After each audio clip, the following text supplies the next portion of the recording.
Donald Trump recognized that he could use the tabloids to kind of elevate himself and to demonize his enemies and to polarize the city's kind of cultural and political life.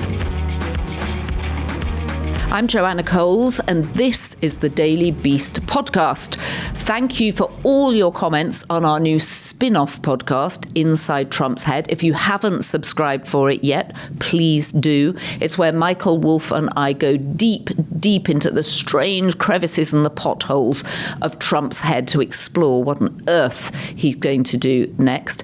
And today we have a special treat for you because we're going to be examining the primordial ooze from which Donald Trump emerged in the 1980s with the author Jonathan Mahler, who's come up with this new book, The Gods of New York. Now, it's a little bit much to say that Donald Trump is a god, but don't let us forget that gods can be vengeful, they can be vindictive, they can be peculiar, but they are powerful. So we're going to get into it with no time to waste. And don't forget, share this podcast with your friends, leave us a comment on YouTube, and don't forget to subscribe to The Daily Beast, where we cover this particular god of New York with extreme attention to detail. So, Jonathan Mahler is in the studio. Congratulations on The Gods of New York. Super exciting. And of course, one of those gods was Donald Trump. Please explain from whence he came. Yeah. There's sort of, I think, a kind of a conventional misunderstanding of where Trump came from. I think people think of The Apprentice as being the beginning of Donald Trump, the kind of origin story of Donald Trump. The Apprentice, the Mark Burnett season. Exactly. Seasons, 12 season, seasons, take your pick. Yes, any season. That he was a kind of a product of reality TV. I would say no. He was a product of 1980s New York, and in particular, the tabloid culture of 1980s New York. That is where Donald Trump learned to capture and hold the public attention. That is where he learned that publicity was power, that by capturing the public's attention, he could wield power. And that's where he learned that kind of the more outrageous he could be in the things he kind of said and did, the more confrontational, the sort of more effective it would be in terms of kind of building his profile. Okay, so give us some specific examples. And also, I think a lot of people don't understand, who haven't worked in the media, that so many people call in with stories about themselves. Oh, yeah. I mean, in Britain, we lived through this with the royal family. Princess Diana, in particular, was constantly calling, or her friends were calling with stories. Tell us about how Donald Trump managed his tabloid personality and his rise to fame. There was Page Six at the time, a sort of a New York Post creation. Right. Was a new gossip column. Historically, gossip columns had always been written, at least in the American tabloids, by one person. It was Walter Winchell's column. It was Liz Smith's column. But Page Six was a different kind of thing. Page Six was a team of young reporters who would literally stay out all night, going to every party they could, working every source they had, and basically just deliver this kind of juicy, gossipy, kind of full-length column that was almost like a novel of the life of the city, or at least a certain strata of the life of the city. And sort of part of what it did was anoint a new class of celebrities. So, it wasn't just movie stars any longer. Right. Movie stars and athletes. It was bankers, rich bankers, and it was, real estate developers. And Donald Trump, a rising real estate developer at the time, recognized that Page Six was this kind of rising force in the kind of social and political culture of New York, and he took full advantage of it, kind of working sources there, calling in stories constantly, anonymously, of course. It was always, yes. Yeah, it was never, right. And I'm sure frantically denying the stories too when they came out. Yes, exactly.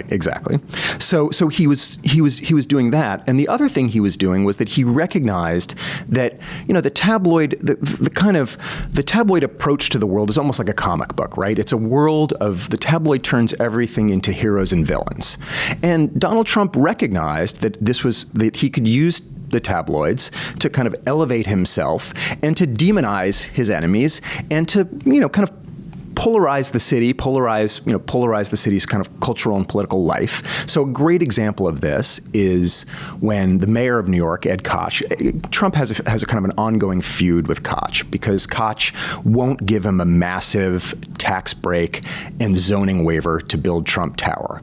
Trump is outraged by this. I mean, he's applying for this zoning waiver literally under a city law that is supposed to enable developers to rehabilitate housing in poor neighborhoods. Right. And so he applies that, of course, to Trump Tower, which is Fifth Avenue, prime real estate, which literally could Avenue. not. Yes, exactly. Literally could not be a more expensive piece of property.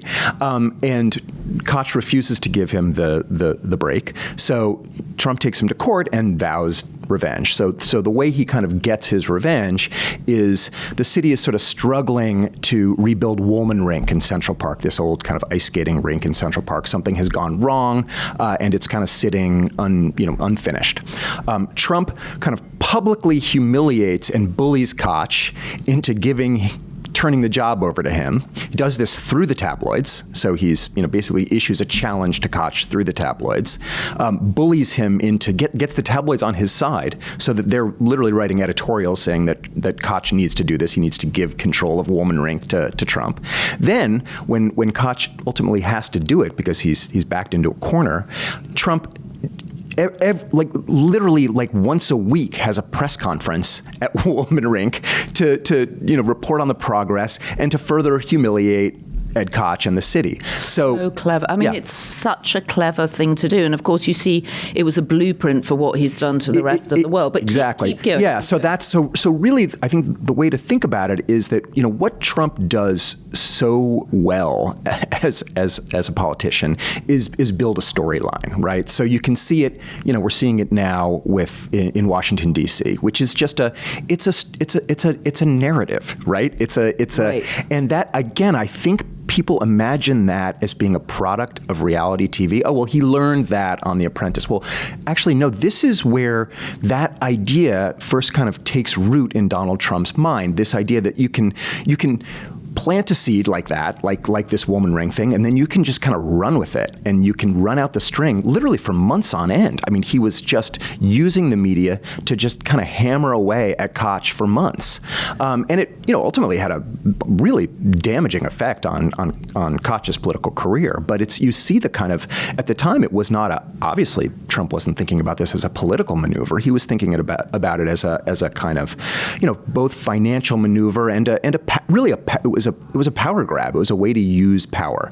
And now we see him do it. I mean, that's basically how his presidency operates. And the Wollman Rink went on to be one of those iconic visuals. You think of it in Home Alone, you think of it in movies. Yes. Of course, Trump was in Home Alone. Yeah. But the popular culture around New York, it's such a powerful export. And the vision of Christmas, of people skating on the Wollman Rink becomes something that people feel very affectionate towards. So it's good for Trump. Right, exactly. It's a good choice. It's a good, for his image, it's a good choice. So would he, I mean, I get the point that he would have press conferences. And again, you can't stop him giving a press conference, right? I mean, you think he gave more press conferences in this second go-round of his presidency, I think in the first week, than Joe Biden did in the entirety of his presidency. For obvious reasons, that's for another podcast. But I've always been told, and certainly I've experienced this, that I haven't experienced it with Donald Trump, but I've experienced with other people, where they call him with stories about themselves. And he famously did that to the New York Post, right? Oh yeah. He would pretend to be. He was John Barron. He had a fake spokesperson who he named John Barron, right. And John Barron would call in stories, and then John Barron would take calls. So if, for instance, when he was preparing to promote The Art of the Deal in 1988, and beginning to promote it, Roger Stone really had this idea that they could that by suggesting that Trump might want to run for president, they could start to build interest in the art of the deal and start to build his image. So it was never Trump's intention to run for president at the time, but it was a way to generate publicity for the book and to elevate Trump's profile. So they would plant these rumors, and then John Barron would issue these kind of cute denials that, well, he's not running for governor. I can tell you, he's definitely not running for mayor or for governor. The presidency, well, we're not going to comment on that. So it was all like quite literally done through a fictitious spokesperson. And it was an automatic headline. Yeah. Oh, yeah. Donald Trump not running for governor Exactly. won't rule out running for president. Yeah. So did the art of the deal sort of get him to the next level? I mean, your book is from 1986 to 1990. It's very specific in its time period. The Art of the Deal came out bang in the middle of that. Yeah. So the way I look at The Art of the Deal is Trump. It came out in 1988, and by then Trump was a big tabloid celebrity in New York. He was a huge figure in New York. He had not transcended that celebrity. He had not become a national figure, and it was really The Art of the Deal that both took Trump national and cemented the mythology around him in the kind of public consciousness. That is the kind of the origin myth, and myth is the right word because the book was largely fictitious. It was also not written by Donald Trump. Well, I was going to say he probably hasn't even read it. No. In fact, when it was delivered to him by the agent for his ghostwriter, I mean, he read through it and lightly marked it up with a red pen. I mean, that's literally how he wrote his book. That is literally how he wrote it. Okay, the ghostwriter did the whole thing. The ghostwriter wrote it and delivered it to Trump, and he lightly edited it. I mean, that was it.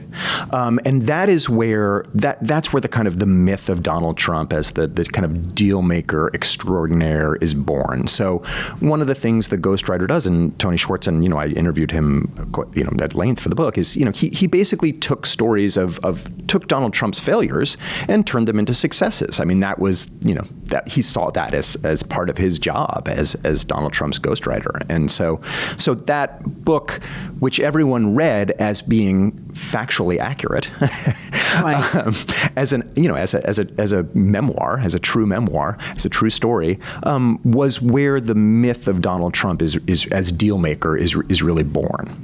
So what is going on with his marriages at this time? Because you think Ivana Trump was also very much a tabloid cartoon. Yeah. And along comes Marla Maples. So what is Trump's reputation at this time? Actually, I know that Jeffrey Epstein isn't in the book, but he's actually beginning to tool around with Jeffrey Epstein at this point. Yeah. So, I mean, I think what happens is that Marla Maples just, arrives in New York. This is also in 1988, right around the time of The Art of the Deal. And, she's a young kind of aspiring model, from Georgia. And she, kind of really sets her sights on Donald Trump. And she has an agent, a talent manager who's kind of helping her, who has a kind of a indirect connection to Donald Trump. And she gets herself, and this is the story I tell in the book, I think this is the first time the story has ever been told, she gets through her talent manager, gets an invitation to the reopening of the Rainbow Room. So the Rainbow Room, for those who don't know it, is one of the most kind of glamorous restaurants and bars in New York. It's at the top of Rockefeller Center with these sweeping views of Manhattan. It's got these beautiful chandeliers. It was built in the 1920s. It had fallen into disrepair in the 70s and the early 80s. It was kind of totally gut renovated, closed for years. It was reopening in 1988. Donald Trump and Ivana were, of course, going to be there because he was a big-time New York celebrity, and the opening was filled with New York celebrities. But Marla Maples, this young, unknown, aspiring model/actress, gets herself invited to this event. She sidles up to Donald Trump in the buffet line, and she slips her phone number in his pocket. And that is really? Yeah. So that is the beginning beginning of what that will seems become. a very Trumpy move. She's almost out Trumped him. It is. And it's true. Yeah. And then what happens is over the course of the next, almost 2 years, he has this ongoing affair with her, but he is, working hard to keep it out of the media, even though a gossip reporter at the New York Post learns about it, and he sort of agrees to not name. He puts Marla Maples on page 6, but he does not mention Donald Trump by name. Okay. And Trump then begins kind of moving her around. He moves her around hotels, friends' apartments. Then he moves her out to Atlantic City, and she's out in Atlantic City for a while.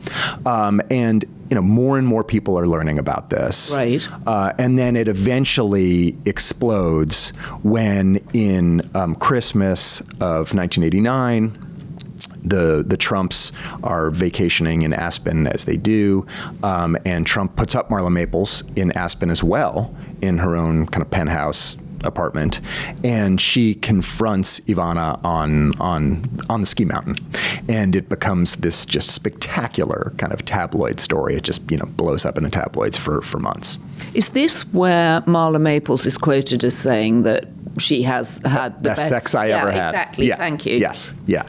Right. Yeah. I must go back and look at those stories. It's almost quaint as well to think that a newspaper could be captured by one story like that when you just think of the Niagara of content on social media now. Totally. Yeah. I mean, that's one of the things that I was just always struck by when I was working on this book, is just that how, it's almost a cliche to talk about how kind of fragmented our media has become, but it is amazing how powerful it was to have just a few tabloids that had the whole city's attention and that could just drive a single story, drive a subject of conversation for an entire city, and in many ways for an entire country. I mean, it wasn't like the Trump by then was a national figure. This was an amazing, kind of scandalous affair.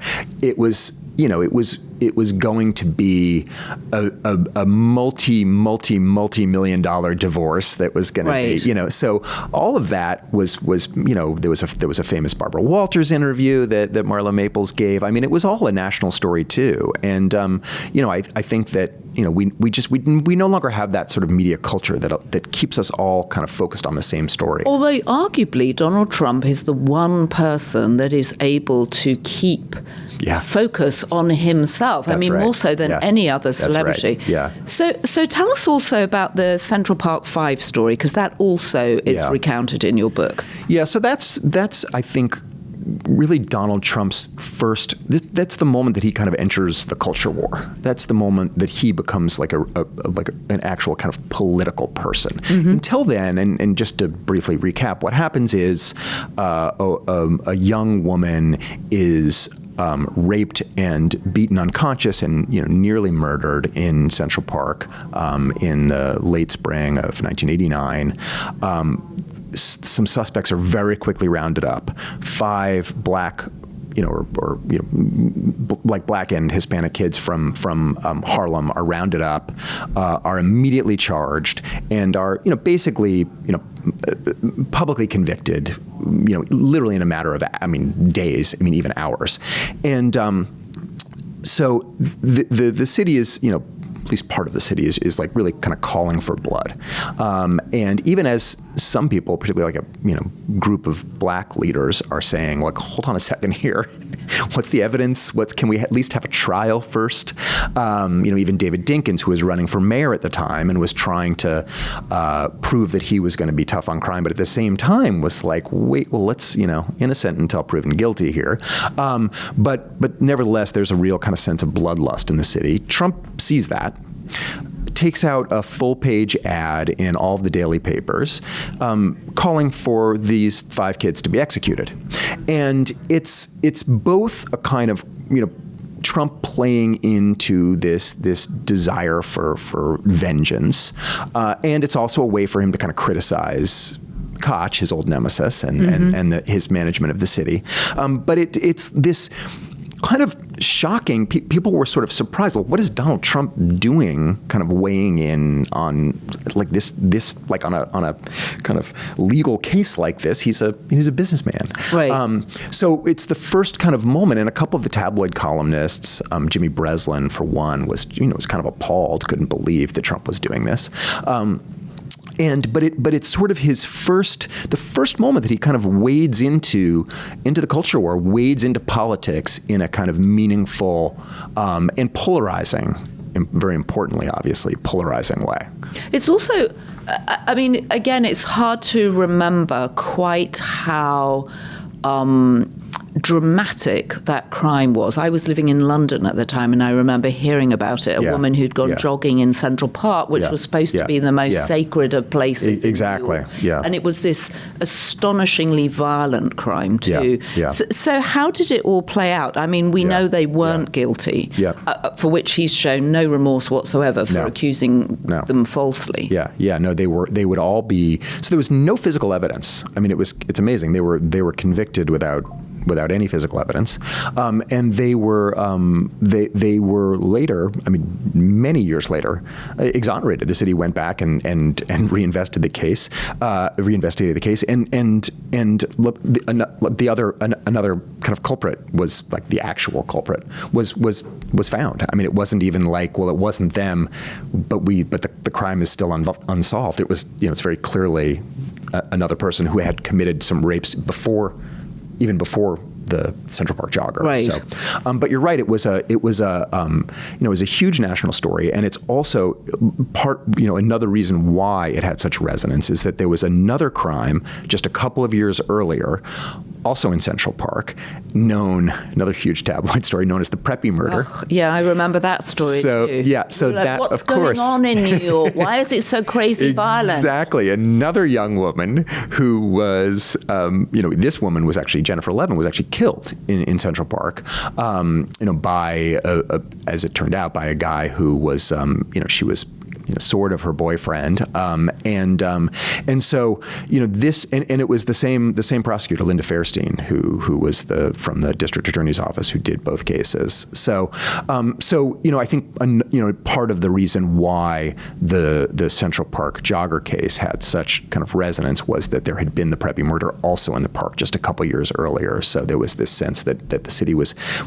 kind of building towards something even more tragic. Right. It's fascinating. And where was Rudy Giuliani in all this? Because obviously he emerges a few years later as New York's mayor. Yeah. But what's he doing at this point? As Donald Trump is laying the seeds for what becomes his extraordinary political dominance, what is Rudy doing? Yeah, so Rudy is the U.S. attorney for the Southern District of New York. So basically, he is the chief prosecutor, the chief federal prosecutor in New York, and he is.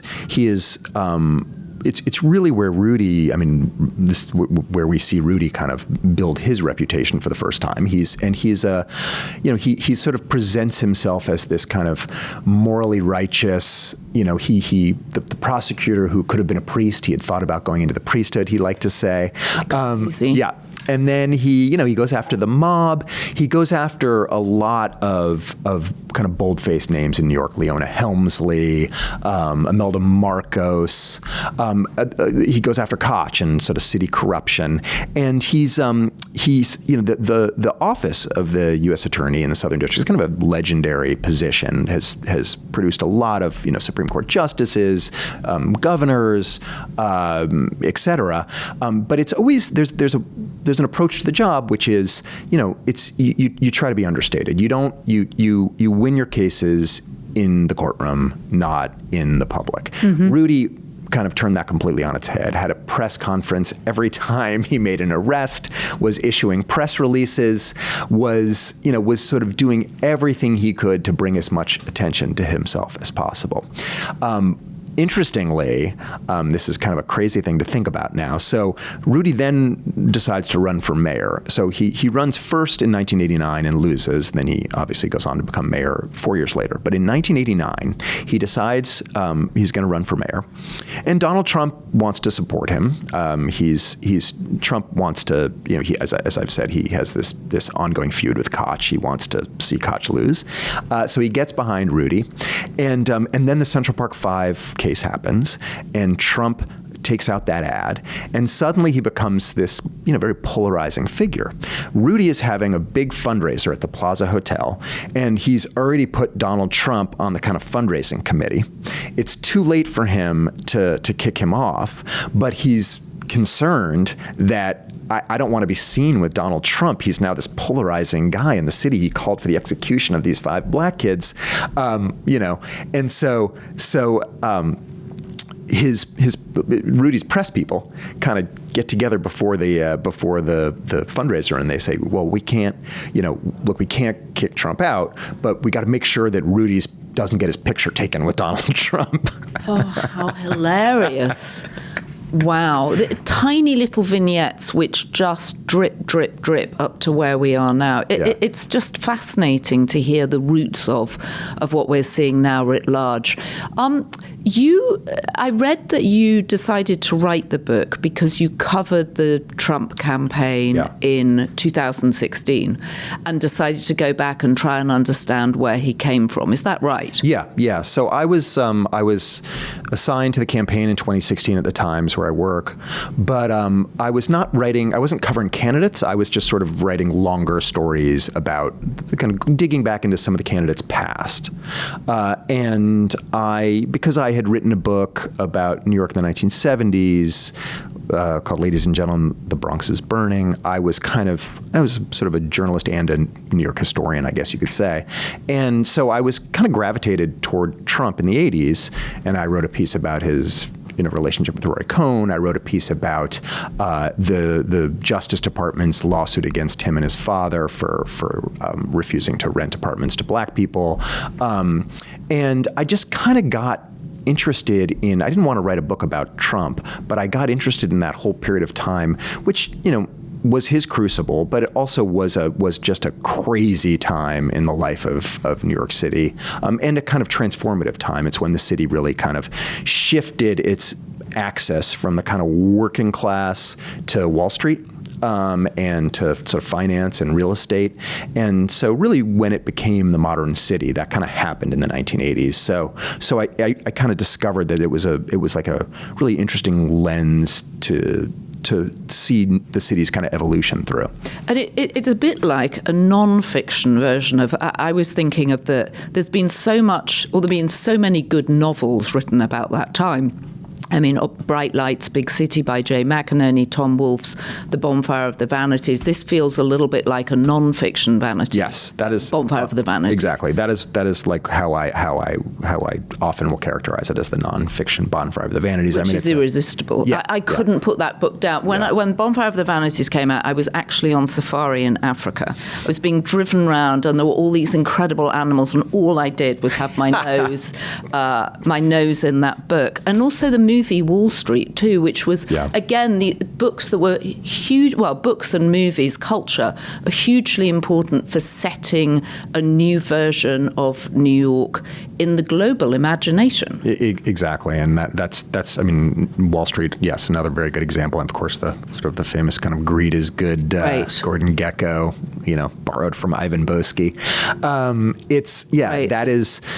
That is the kind of the birth of like the modern Wall Street of the birth, and that is where that's and Trump in many ways really sort of still embodies that. He is the personification of 1980s excess and wealth, which is so crazy because he's also paradoxically somehow fashioned himself into the voice of those who were left out and the disaffected. And it's sort of like, what a crazy political magic trick that you can be both the great symbol of 1980s excess. I mean, he still looks like that, right? The oversized suits, the long tie. Yeah. He's walked straight out of a movie about incredible. The 1980s. Yeah. Let's shoot forward 30 years, 40 years, we're now on the precipice of another mayoral campaign this November in New York. And to, I think, a lot of people's surprise, Zohran Mamdani has leapt to the front of the pack, elbowing what people assumed would be the natural choice for the Democratic Party, Andrew Cuomo, former governor,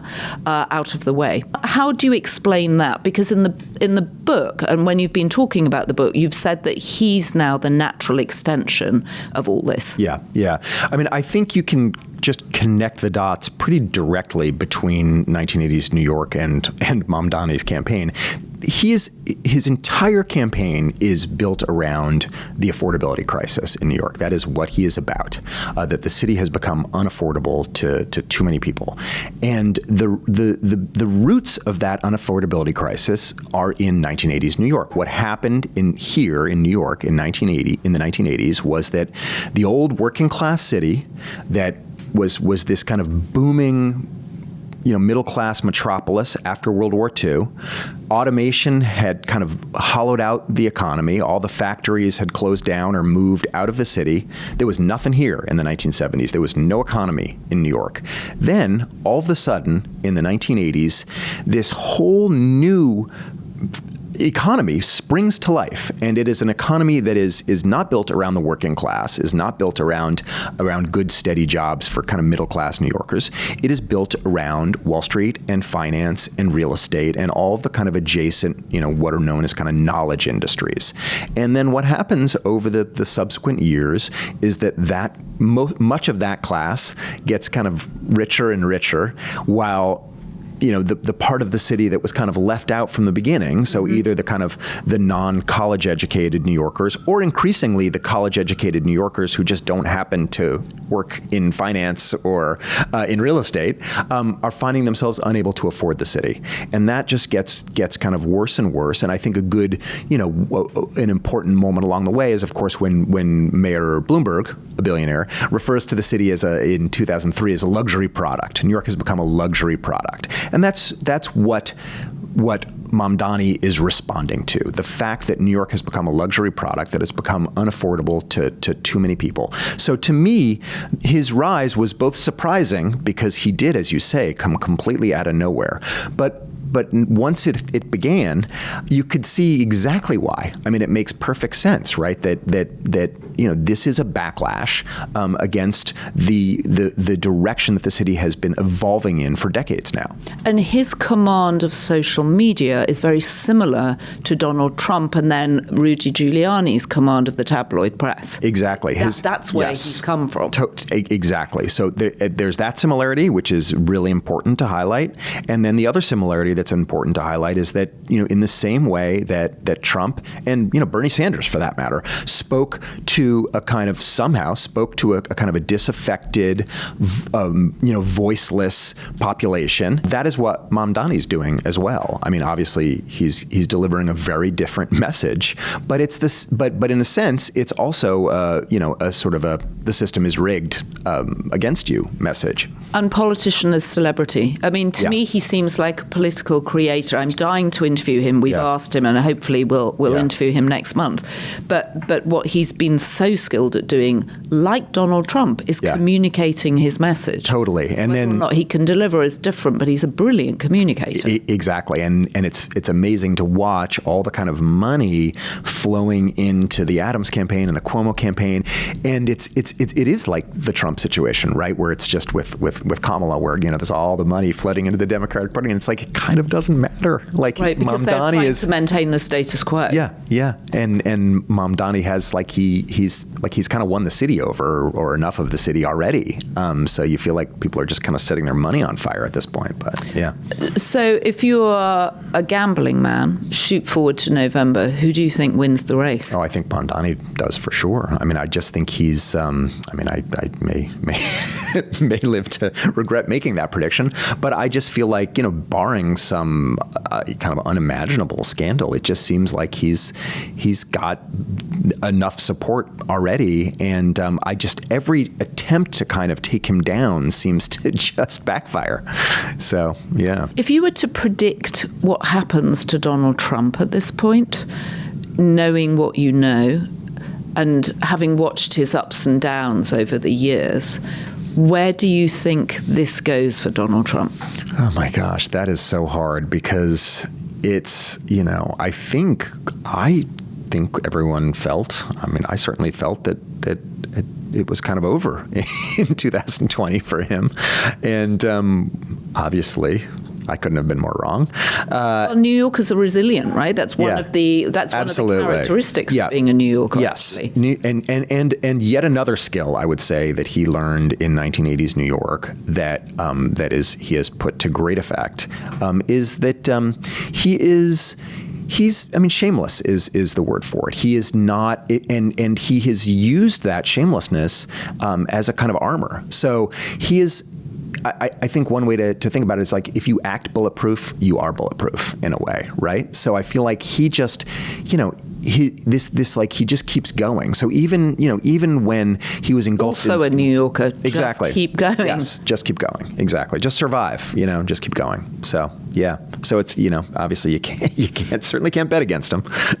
You certainly can't bet against him. Jonathan, thank you very much, and I hope you come back and talk to us again about sort of your observations of New Yorkers and this strange crucible that bore forth these very strange people who just remain huge figures in our lives. Huge figures, and also added to the mystique and the allure and the glamour and the violence and the kind of energy of New York. It's still, when people come here, they still think of it as the most energetic place. And of course, there are more energetic places. You think of Beijing, Seoul. There are all sorts of cities that rival New York, and yet New York has also just commanded that cultural imagination in a way that it's very hard to think of any other city that has done. Yeah. No, I think that's right. The sort of the myth of New York, the allure of New York. It's the city that never sleeps, the city where you go to make it, as Tom Wolfe once wrote. It just and as endures. Frank Sinatra sang. Exactly. Yeah. Okay. Thank you very much. I love that discussion. It's very hard to think of a character other than Donald Trump who has managed to stand astride the entire media environment, the changing media environment for the last 50 years. I can't think that Trump has a parallel. He's done it through the tabloids, through television, and now through digital, through X, and of course his own Truth Social, although, as Michael Wolff is always saying, it's a social media platform of one. But what a fascinating book. And then a prediction, there you have it. If you're living in New York, Jonathan thinks that Zohran Mamdani is going to win. He's streets ahead of anybody else. Don't forget to subscribe to The Daily Beast for up-to-the-minute information on what the hell is going on out there. Don't forget to subscribe to Inside Trump's Head, as well as this podcast, and please share it with your friends. And we're independent media, we really are, so we appreciate your support and we love your comments. And we will see you on Tuesday with Inside Trump's Head. And don't forget, as our First Lady would have us, be beast. And please join me in thanking our producers, Devon Rogerino and Anna von Ursen, and our editor, Jesse Millward.